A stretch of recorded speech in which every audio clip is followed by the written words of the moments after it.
بەیانی ڕۆژی دووشەممە دانیشتوانی پێنجێن بێ ئێوە یاگەدار بکرێنەوە کارەباکەیان لێ کوژێنرایەوە.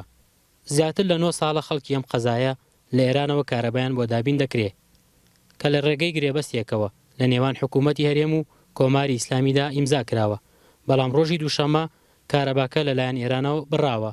ئێمە بەپێی ئەمپێر ماڵەکان هەر ماڵێکدا ئەمپێران پێداوین، هەندێک ماڵ هەیە بڵێن زیاتر سەرپەکە 16 ئەمپێرە، بەڵام ئێمە بە دەکەش قەناعەت دەکەین بە شەرتێ بمان بێ بەردەوام. تەنانەت خۆگەرمکردنەوە لە پێنجێنی ئێمە بە کارەبایە، چونکە تا ئیسێ ئەم حکوومەتە یەک بەرمیندەوتی بە ئێماوە، ئەگەر بیشی خۆینەوە بەشمان ناکات، هەربی خۆیتەوە بەشی ساڵێک ناکات. بەرپرسانی قەزای پێنجێن دەڵێن بەهۆی ئەوەی گرێبەستی نێوان حکوومەتی هەرێم و ئێران نوێ نەکراوەتەوە، بەرپرسانی ئێران چیتر ئامادەنین کارەبایان پێ بدەن. لەم بارەیەوە حکوومەتی هەرێم بە کەمتەرخەم تۆمەتبار دەکەن. سەبەبی برانی کارەباکەش بۆ دوو خاڵگێڕایەنەوەیەکیانەوەی ئەو پارەی کە لە سەرمان کەڵەکە بۆ وەکو قەرز و هەنگاوی جدیمان نەناوە، هیچ نەبێت لە دوای قەرزە پارەی مانگانە بێن بە ئێران. بەشی دووەمی شێگەڕێتەوە بۆ عەقدە ئاساسیەکەمان کێمە 2014 کرا. لە 2014 تەنها نامەیەک تێگەیشتنمان هەبووە بۆ بەردەوامی کارەباکە.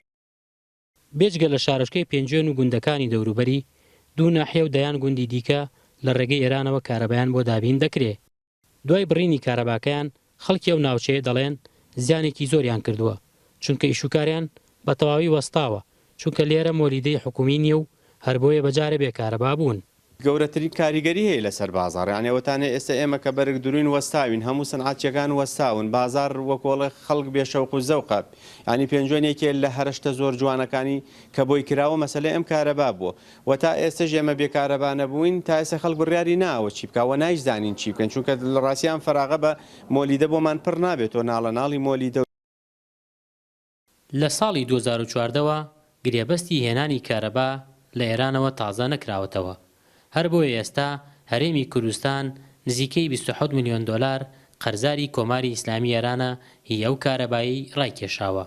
عومەر فەتاح، NRT، پێنجێن.